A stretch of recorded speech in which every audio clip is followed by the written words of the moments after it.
Nobody at the Callaway County stockyard could figure out why a girl who looked barely old enough to drive was standing at the far pen with her arms folded, watching 70 calves that even the buyers had stopped pretending to want. They coughed. That was the thing about them. They coughed in that wet, rattling way that made a cattleman turn his back and walk toward a healthier lot, because a coughing calf in October was a dead calf by Thanksgiving, and everyone in that stockyard on the low prairie north of Weller Springs had buried enough dead calves to know the arithmetic. The auctioneer had run through them fast, the way a man hurries past a thing that embarrasses him, and when nobody raised a hand, he'd looked out over the crowd with that half-apologetic squint and said the whole pen could go together, all 70 head, and still no hand came up. So they sat.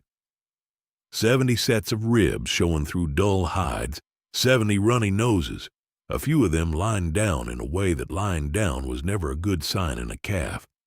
And Delphine Albrecht stood there and looked at them the way she looked at most things, which was long and quiet, and without any of the hurry the situation seemed to call for. She had a notebook in her coat pocket, a cheap spiral thing with a bent cover, and she took it out and wrote something in it, and then she put it back. And if you're watching this and you have ever had somebody look at a thing you loved, or a thing you made, or a thing you were, and decide out loud that it wasn't worth the trouble, do me a small kindness and tap that like button.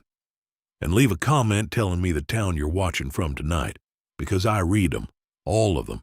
and I want to know where in the world you are while this story finds you. Now let me take you back to that pen, because what Delphine did next is the reason anybody around Weller Springs still says her name. She walked to the little office window where a bored man named Curtis Halloran was writing tickets, and she asked what the coffin lot would cost her. Curtis looked past her for the parent or the husband or the somebody who was surely coming, and when nobody came he told her the truth, which was that the seller just wanted them gone before he had to pay to haul the dead ones off, and that she could have the whole pen for $6 if she'd load them herself and never mention what she'd paid. $6 for 70 calves. Curtis said it the way you'd quote a price on a thing you were ashamed to be selling, and he half expected the girl to laugh or to reconsider, but Delphine only nodded and reached into her coat and laid 6 worn ones on the counter, flat, one at a time, like she was counting out something that mattered.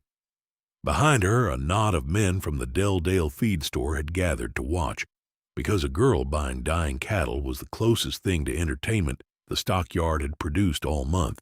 and one of them, a broad, red-faced landowner named Royce Tilman, who ran 400 head on the good bottomland along Sardis Creek, said loud enough for the whole crowd to hear that she just paid $6 for the privilege of digging 70 holes. A few men laughed. Delphine folded her receipt and put it in the notebook and didn't laugh and didn't answer, and Royce, encouraged, added that ground like hers up on the old Albrecht place couldn't grow a decent weed, and stock like that couldn't be raised by a child, and the two facts together were about the saddest waste of a Tuesday he'd seen in years. He said it as a fact offered for consideration.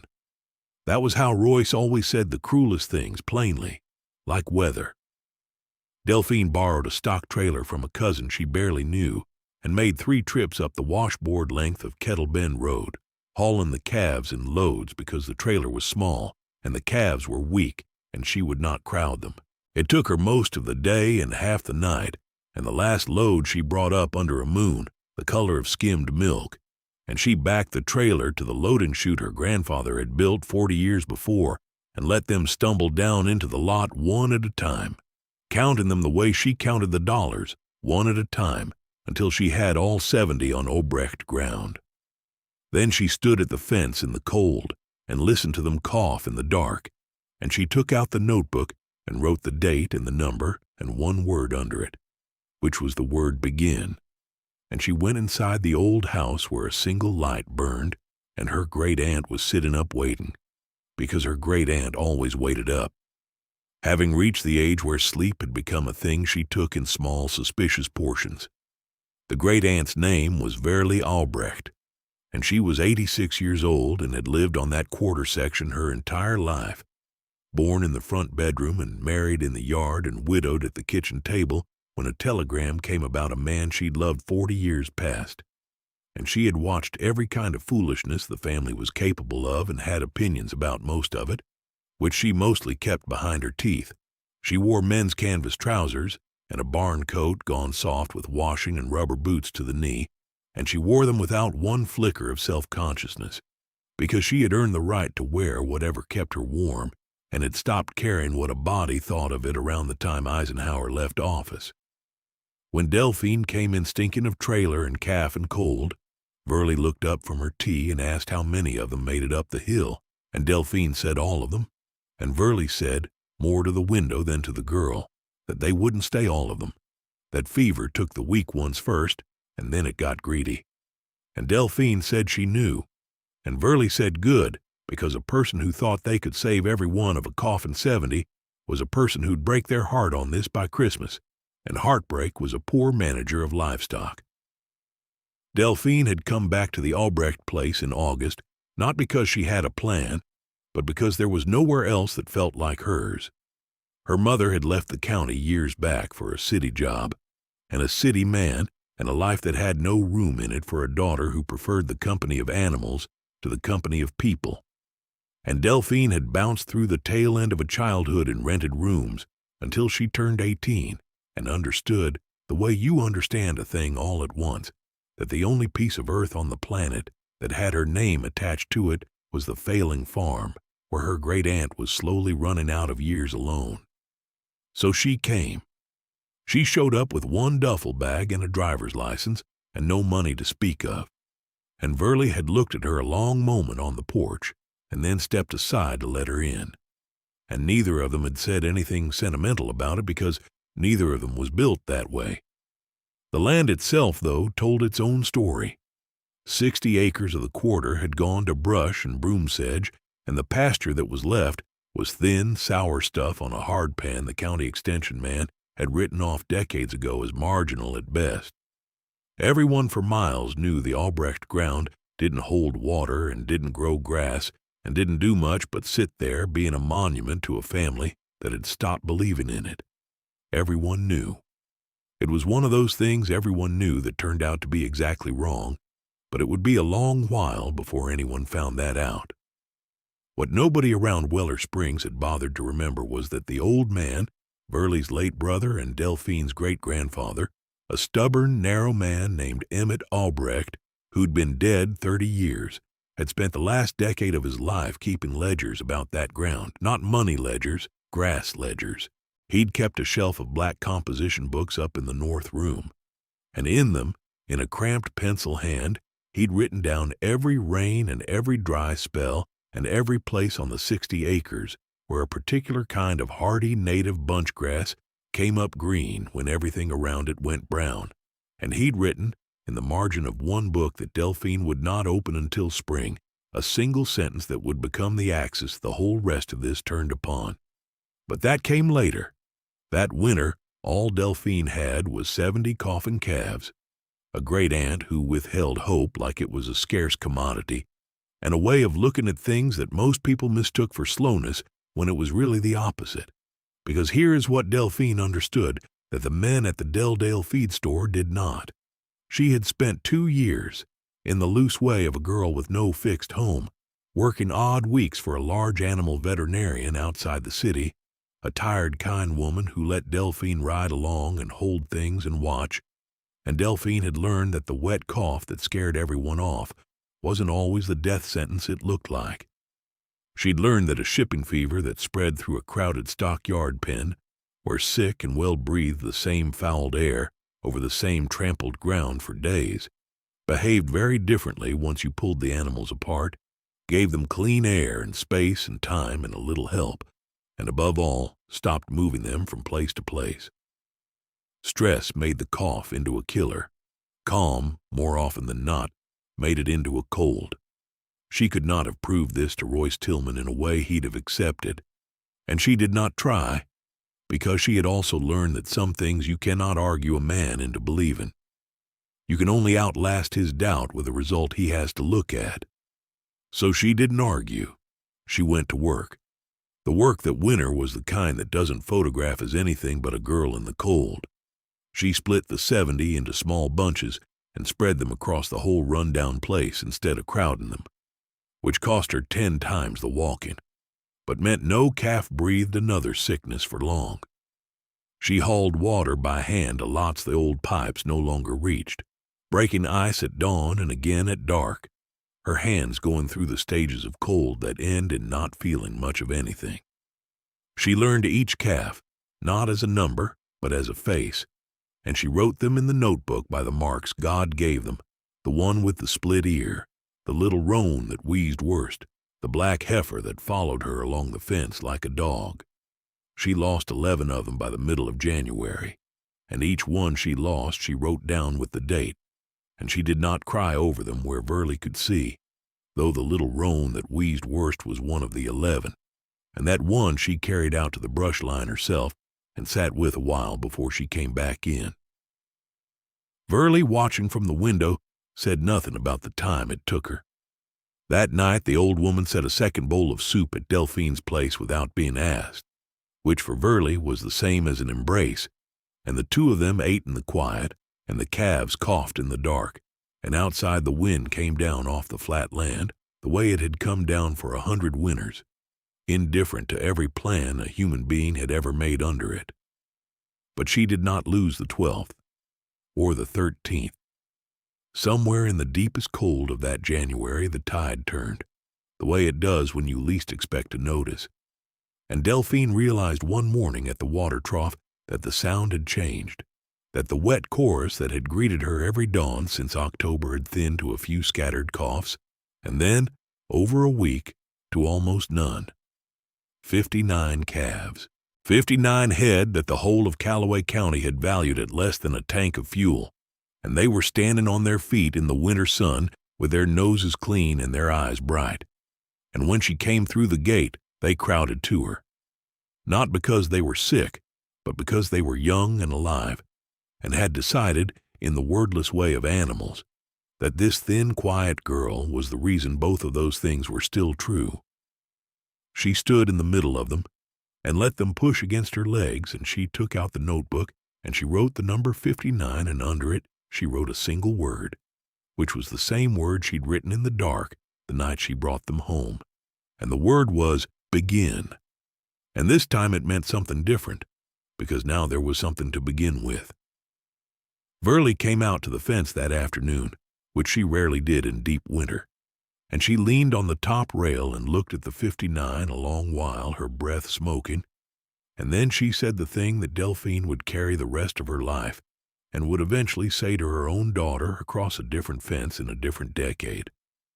Verley said that the whole county looked at these calves and saw what was wrong with them, and that Delphine had looked at them and seen what was still right, and that this, right here, was the only trick there ever was to any of it. Worth is what's left after you stop counting the flaws. She said it flat, without warmth, the way she said everything, and then she said she was cold and went inside. And Delphine stood at the fence turning the sentence over in her hands like a stone from a creek. Worth is what's left after you stop counting the flaws. She wrote that down too. She would need it. By March the 59 had put on flesh, filling out along the top and dropping the gaunt, hollow look of the stockyard, and Delphine faced the first real question of the whole enterprise, which was what a person actually does with 59 head of yearling cattle when she has no money to feed them through to market weight the ordinary way, on bought corn and commercial rations, the way Royce Tilman and every other cattleman in the county did it. That was the moment she climbed the narrow stairs to the north room and found her great-grandfather's shelf of black composition books, thick with dust, the spines gone brittle, and sat down on the cold plank floor and started reading a dead man's handwriting by the light of the one dim bulb. She read for 3 days, whenever she wasn't hauling water. Emmett Alrech had been, it turned out, a kind of prophet nobody in the family had recognized as one, because his prophecy was written in the least glamorous language on earth, the language of which grass grew where and when. He had mapped the whole 60 acres the county called worthless, and he had found and named and tracked across 30 years of drought and flood the stands of a tough, deep-rooted native grass that the improved pastures of the valley had long since been plowed under and replaced, a grass that stayed green into the fall when the fescue and the bromine burned off,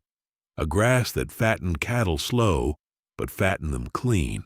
on nothing but rain and time. And on the last page of the 7th book, in a margin,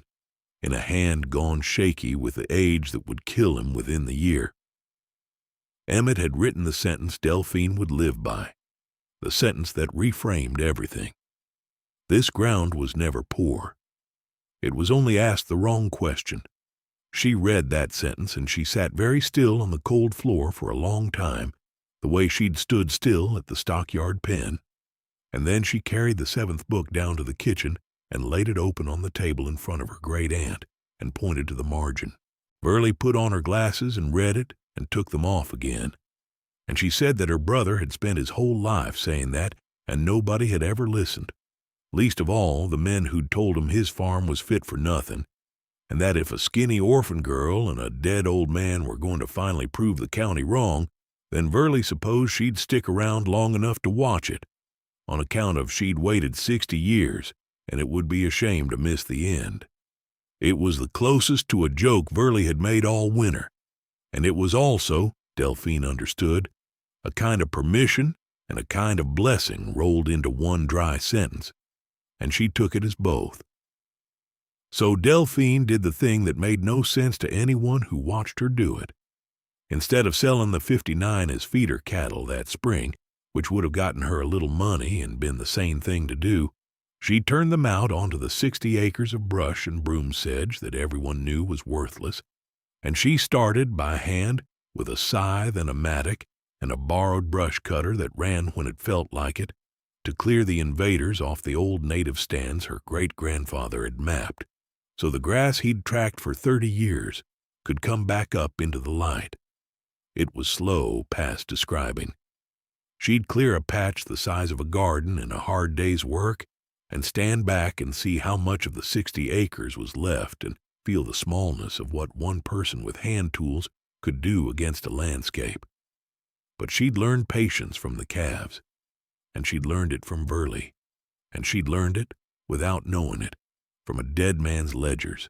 and so she just kept clearing, day on day, through the mud of April and into the green rush of May, and behind her, in the cleared patches, the old grass came. It came up thick and blue-green and deep-rooted, exactly where Emmett had said it would, in the exact places his pencil had marked a lifetime before, and the cattle found it and grazed it down, and it came back stronger, the way that grass had always done, the way the improved valley pastures never could. Word of a girl scything brush by hand to raise $6 cattle on worthless ground reached the Delldale feed store by June, as everything reached the Delldale feed store eventually, carried there by a gas station clerk named Odette Pruitt, who heard everything and forgot nothing, and dispensed both gossip and lottery tickets from her counter out on the county road with equal cheer. Royce Tilman heard it, and he laughed, and he said his piece to the men gathered around the coffee machine among the salt blocks and the twine. And this is the piece that matters, because it is the thing this whole story exists to disprove.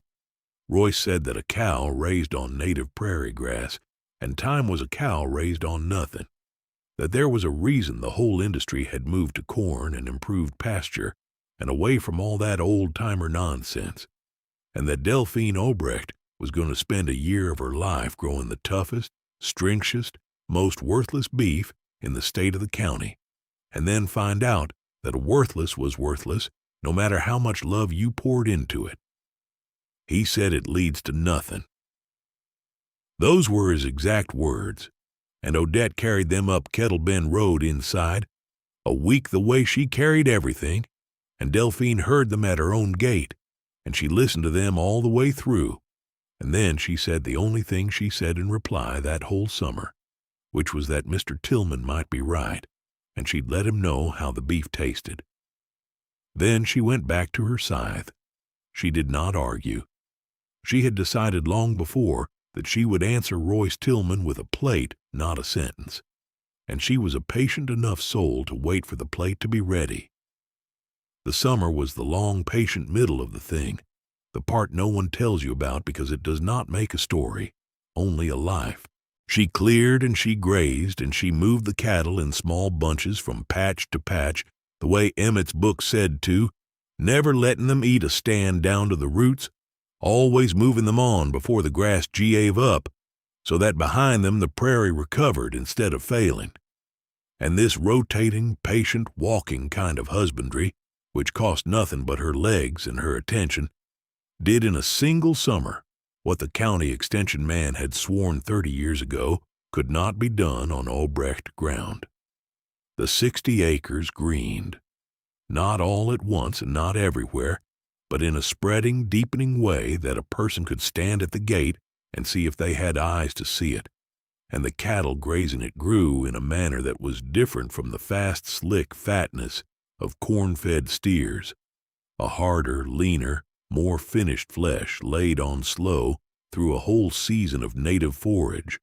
and Delphine, who had held a great many animals for a great many veterinarians, ran her hands along their backs in August and knew, the way you know a thing in your palms before you know it in your head, that these were not worthless cattle. These were something the county had forgotten how to grow. She kept the notebook faithfully all that summer, and it filled with the kind of specifics that would have bored anyone but her and would later persuade people who prided themselves on being hard to persuade.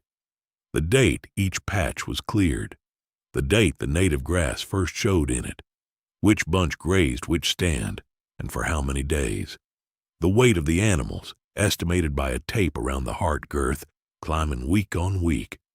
the weather in Emmett's own shorthand, which she had taught herself to read from the ledgers so that grandfather and great-granddaughter were, across a gap of 30 years, keeping the same book in two different hands. And on an evening in late August, sitting on the porch step with Burley snapping beans beside her, Delphine did the sum she'd been circling all summer and said it out loud, that if she took even a portion of the 59 to a slaughter date in the fall, she'd have beef, real finished beef, grass finished on prairie the county called dead, and the only question left was who on earth would buy it from a nobody girl with no name and no reputation, and no way to prove it was any good except to put it in a person's mouth. Burley snapped a bean and considered and said that the answer to who'd buy it was the same answer as to most things, which was that you started with the one person who'd try anything once, and you let them do the talking for you, because a thing a stranger says about your beef is worth 10 things you say about it yourself. And Delphine asked who that one person was, and Burley said she happened to be related to him, and his name was Whitman Albrecht, and he ran a supper counter down in Weller Springs, and he was fool enough and kind enough and hungry enough for a story to put a plate of unknown grass-fed beef in front of his customers if his own kin asked him to. Whitman turned out to be a cousin of some remove, a soft-spoken, heavy-set man in his 50s who ran a 12-stool counter called the Burr Oak in a brick building on the main street of Weller Springs, a town of the kind that had one of everything and two of nothing. And when Delphine came in and sat down and told him plainly what she had and how she'd raised it, he listened the way few men had listened to her, which was all the way through without deciding what he thought until she was done. Then he said he'd take 2 head to start, dressed and cut, and he'd cook it his own way and put it on as a special without a lot of fuss. And if it was as good as her eyes said she thought it was, he wouldn't have to say a word. The plates would come back empty and the people would ask. And if it was bad, he'd tell her so to her face, and they'd shake hands and that'd be that. Delphine said that was more than fair. She had the 2 head processed at a small locker plant 1 county over, paying for it with the very last of the money she had in the world, and she delivered the wrapped, labeled cuts to the back door of the Burr Oak on a cold, bright morning in October, 1 year almost to the week from the day she'd laid $6 flat on Curtis Halloran's counter. And then she drove home and hauled water and waited, because waiting was the thing she was best at in all the world. The first plate went out at the Burr Oak counter on a Thursday. Whitman had done nothing clever to it, only salt and a hot iron skillet and a rest under foil, because he understood, as good cooks do, that the point was to get out of the way of a thing that was already right. A retired schoolteacher named Prudy Van Cleve was the first person in Callaway County to knowingly eat a bite of Delphine Obrecht's grass-finished beef, and she chewed it slowly, and she stopped, and she looked at her fork, and she asked Whitman where this had come from. And Whitman, who was a good enough businessman to know the value of a pause, just said it was local, real local, and let her keep eating. Prudy told 2 friends by Friday. By the following Thursday, Whitman had gone through both head and called Delphine, asking, in a careful voice that was trying not to sound as excited as it was, how soon she could bring him more, and how many she had, and whether, and here he hesitated, whether she had any interest in an arrangement, because the special had sold out 3 days running and people were coming in specifically asking for the prairie beef by a name they'd made up for it themselves. And a thing that customers name is a thing that has already started to belong to them. That was how it went, and it is worth slowing down to say how it did not go, because the way it did not go is the whole point. It did not go by advertising, because Delphine had no money for advertising and would not have spent it if she had. It did not go by Delphine talking, because she was not a talker and had decided a year before to answer with a plate. It went by mouth, by Prudy Van Cleve telling the church circle, and the church circle telling their husbands, and the husbands, some of them, being the very men who stood around the coffee machine at the Delldale feed store, so that the story of the girl's worthless $6 cattle came back around to Royce Tilman's own ears, not as a joke this time, but as a question, which was, had he tasted it yet? And Royce said he had not, and had no intention of paying supper counter prices for stringy prairie beef. And the man who'd asked him, a quiet neighbor of Royce's named Alden Colby, said that was a shame, because he had tasted it, and he'd been a cattleman for 40 years, and he wasn't sure he'd ever put a better piece of beef in his mouth, and he said it not to needle Royce, but simply because it was true, and the truth, offered plainly, has a way of sitting in a room long after the man who spoke it has gone home. Through that winter and into the next spring, the thing grew the way Delphine had grown the grass, slow and rooted and without debt. Whitman took all she could supply and asked for more than she could, and she would not scale up faster than the prairie could carry, because she had read enough of Emmett's ledgers to know exactly what happened to a man who put more cattle on that ground than the grass could feed, which was that he ruined the grass and then the cattle, and then himself, in that order. And the ruin was the whole reason the county had come to believe the ground was worthless in the first place. It had never been the ground. It had been the question, the wrong question, the one that asked the land to do more than it could, and then blamed the land for failing. Delphine asked it the right question, which was quieter and slower and had patience built into it, and the land answered the way it had always been willing to answer, if only someone had waited long enough to hear. She cleared more brush that second summer, following the map, and the native stands widened, and she brought a second small bunch of coffin rejects, up from a sale barn 2 counties over, 40 of them this time, for a little more than $6, but not much, and she wintered them the way she'd wintered the first, spread out and calm and patient, and lost only 6. And the men who heard about that second bunch did not laugh the way they'd laughed about the first. Odette Pruitt, at the gas station on the county road, had by now appointed herself the unofficial press office of the entire operation, and she did more for Delphine at that cash register than any advertisement could have, because when a traveler stopped for fuel and asked where a person might get a good supper in these parts, Odette would lean in over the lottery tickets and tell them, in the tone of a woman sharing a secret she was proud to be trusted with, that they had to go to the Burr Oak in Weller Springs and ask for the prairie beef, and that it was raised by a girl up on the old Alrech place who'd started with cattle nobody wanted on ground nobody believed in. And Delphine could not have bought that kind of telling for any money, because it wasn't a pitch, it was a story, and people will drive a long way out of their route for a story with a good plate at the end of it. So they came, not in floods because Weller Springs was not on the way to anywhere, but in a steady thickening trickle, and the trickle filled Whitman's 12 stools at supper, and then filled a waiting bench he put by the door, and then, the second autumn, filled the calendar with names of people asking whether they could buy the beef by the cut to take home, which was a thing Delphine had not planned for, and which changed the size of what she was doing without her ever deciding to make it bigger. Somewhere in the middle of all that, on an ordinary weekday, Royce Tilman drove up Kettlebend Road in his good truck and pulled into the Alrech yard, and Delphine, who was mending a fence along the near lot, straightened up and watched him come the way she watched most things, long and quiet, without hurrying to meet him or to guess what he wanted.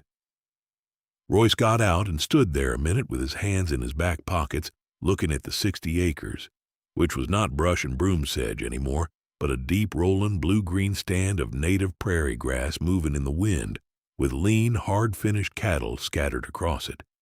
And he looked at it a long time, and Delphine let him look, because she understood that a man like Royce needed the looking more than he needed anything she could say.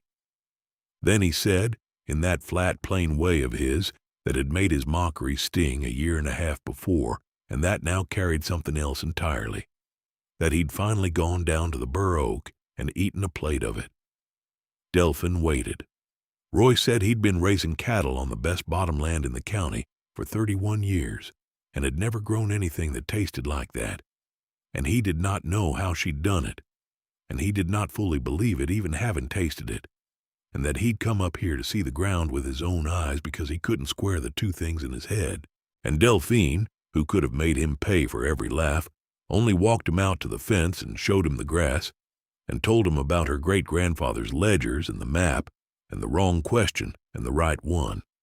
And she showed him a patch that was still half brush next to a patch that had come all the way back, so he could see the before and the after standing side by side. And Roy stood there, taking it in with the particular quiet of a proud man, rearranging his whole understanding of the ground he'd farmed his entire life. He did not make a large production out of it. That was not his way, any more than the crowing had been meant as cruelty rather than simple conventional certainty.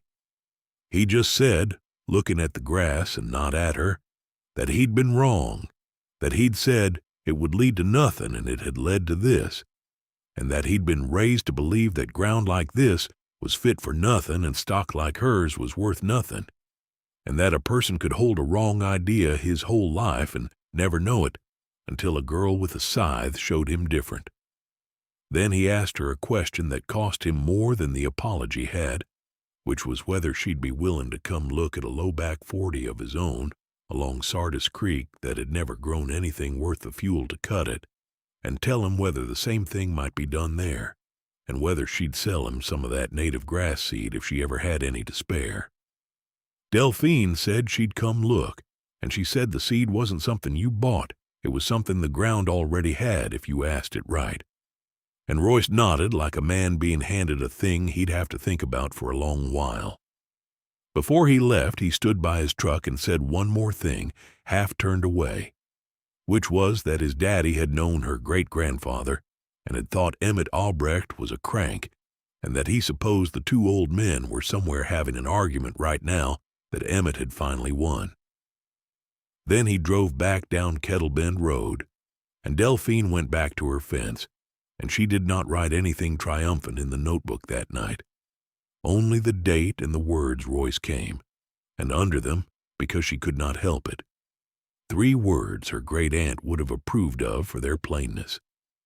Emmett was right. Burley was 88 by then, and slowing, in the way the very old slow, not all at once but in a settling, like a house easing onto its foundation. She'd watched the whole of it from the window in the porch, and on her good days from the fence,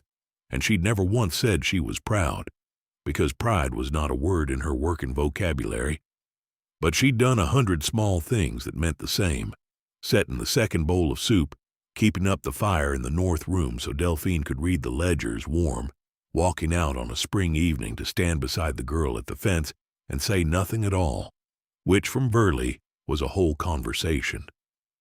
And on an evening in the third autumn, with the prairie gone gold at the edges, and the cattle fat, and the bur oak calendar full of names, the two of them sat on the porch step the way they had 100 times. And Burley was quiet even for Burley. And after a while she said that she'd been thinking about her brother, and about how he'd died believing everyone thought him a fool, which he had, and how it was a hard thing to carry a true idea your whole life and go into the ground with everybody still calling it foolishness. And Delphine said Emmett didn't have to carry it any more, because the whole county was eating the proof of it. And Burley said yes, and that this was the part folks got wrong about being right, that being right didn't mean much while you were alive and doing it. It only turned to something later, in other hands, after you were past knowing,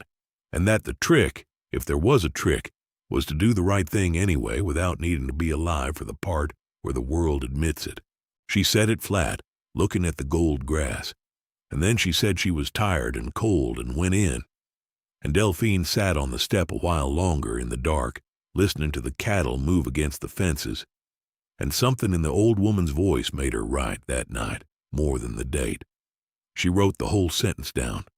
the one about doing the right thing anyway, so she wouldn't lose it. She was glad afterward that she had.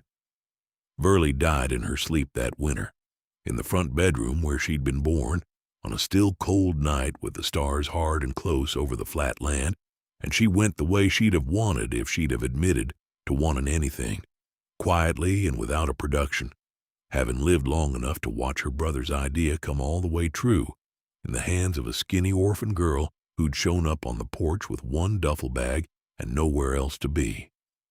Delphine buried her beside Emmett in the family plot at the edge of the 60 acres, on a rise that looked out over the native grass, and half of Weller Springs came, more than Delphine expected, and among them Whitman and Odette and Prudy Van Cleve and Alden Colby, and standing at the back in his good coat with his hat in his hands, Royce Tilman, who did not say much but who had brought and left on the kitchen table without ceremony a covered dish and a note in a hand as plain as his speech that said only that Burley had raised a good one. The grief of it was real, and it did not announce itself loudly, the way nothing in that family or on that land ever did. It sat under the days like the hard pan under the grass, always there, giving the sweetness above it something to root into. Delphine kept working through it because the cattle did not stop needing water for grief, and because Burley of all people would have had no patience for a lot of lying down, and because the work, by then, had become the only prayer she knew how to say. She expanded in the years after, but she expanded the way she had done everything else, which was to say by patience and never by debt, and never faster than the grass could carry,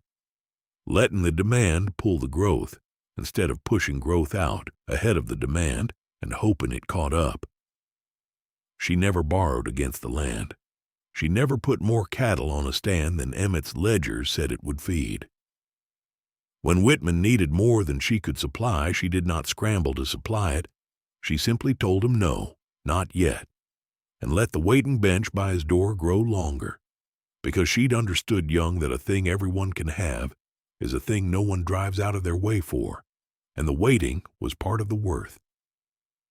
She did go look at Royce's low 40 along Sardis Creek, and she told him what to clear and what to leave and how to move his stock so the old grass under his brush could find the light,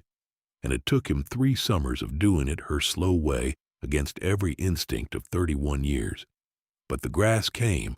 on the Tilman bottomland the same as on the Alrech hardpan. Because it had never been about the ground, it had only ever been about the question. And when it came, Royce did a thing that surprised the county more than the apology had, which was that he started telling people at the Delldale feed store, around the coffee machine among the salt blocks and the twine, that the girl up on Kettle Bend Road had been right and the rest of them had been wrong,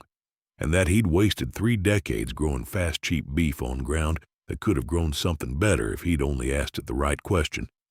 And coming from Royce Tilman, in that room, that was worth more than any advertisement ever printed. The years stacked up the way years do, and the $6 cattle became a thing people told about at other counters in other counties, the story traveling further than the beef ever could. And young people started coming up Kettle Bend Road to ask Delphine how she'd done it. Some of them from farms their families had already given up on, and she showed them the ledgers and the grass and taught them the wrong question and the right one. And she never charged them for it, because Emmett had never charged anyone for it either. And look what the world had missed by not listening to him free. She married, eventually, a fencing contractor named Hollis Bragg, who was as quiet as she was, and who understood without being told that the notebook was not to be touched. And they had a daughter, and Delphine raised that daughter the way Verley had, which was to say by action and not by praise, by the second bowl of soup and the standing beside you at the fence. And she taught her to look at a thing long and quiet before acting on it, and never to rush, and to see the worth that was left after you stopped counting the flaw.